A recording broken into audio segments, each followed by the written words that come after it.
Where have you come to in your search for truth? Where have you come to in your inquiry, in your sadhana? What have you actually discovered? Yes. But how much you can talk about it, or just really what have you learned? It's just that. I feel it's a very good point. We were talking about some people that read a lot of spiritual books and they have a lot of knowledge, but that is can be compared to the experience of itself. It is a very it's a very seductive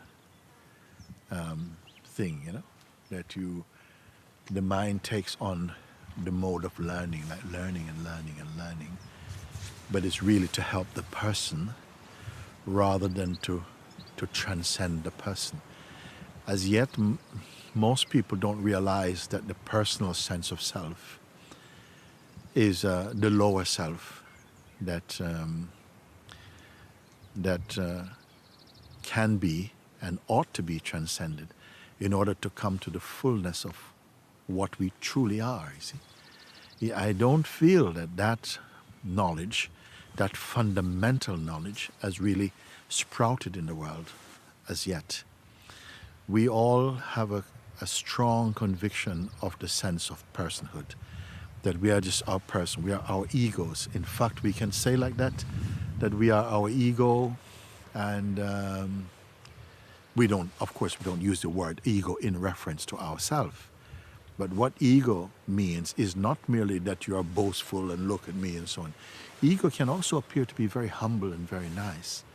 What ego means, when I use the word ego, is that you take yourself to be your body and your conditioning, the conditioning that arose with this body, that you are a particular kind of person, and that with the body that you're a man or a woman, and that becomes your fundamental belief that this is what you are. I am this person, and when we indicate the person, we are really referring to a very fluctuating, unstable state of being.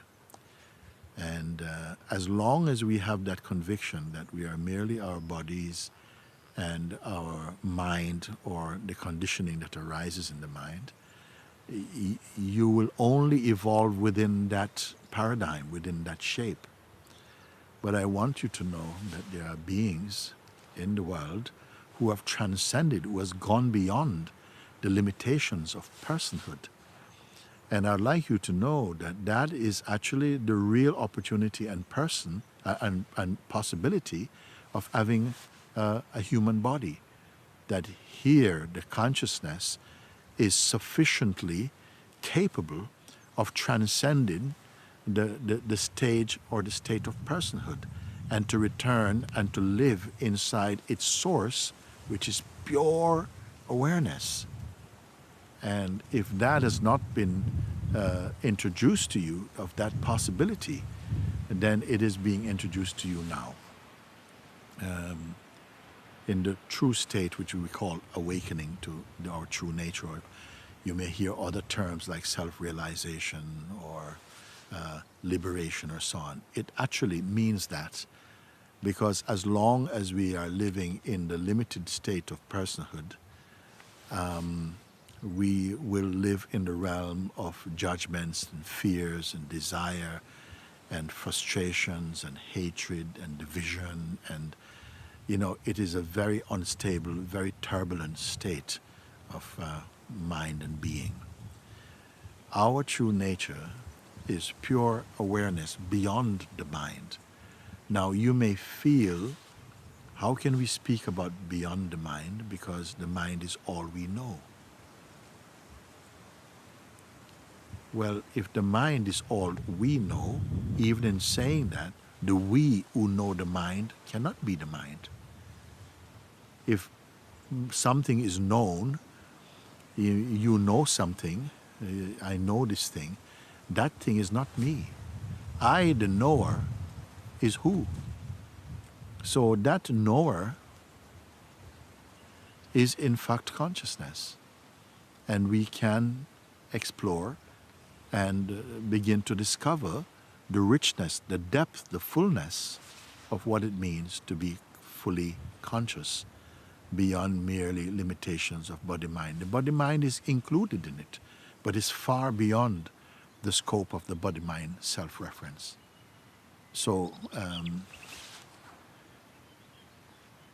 we are, in fact, and always been, the only fact that there is that is unchanging in us is that we are pure consciousness or pure awareness, meaning that all the interrelated opposites that we perceive through the mind, through our feelings and so on, they are observed as appearing within us. They come and go. We are not anything that come and go. And in fact, whatever you can say that you have learned or perceived or seen or experienced has always been something come and go.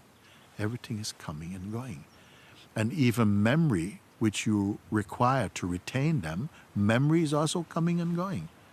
What weaknesses the coming and going, the strength or the weakness of even memory? Reflect. And if you are drawn to such introspection, then you'll find that a wonderful force begins to open up within you to take you deeper. Thank you.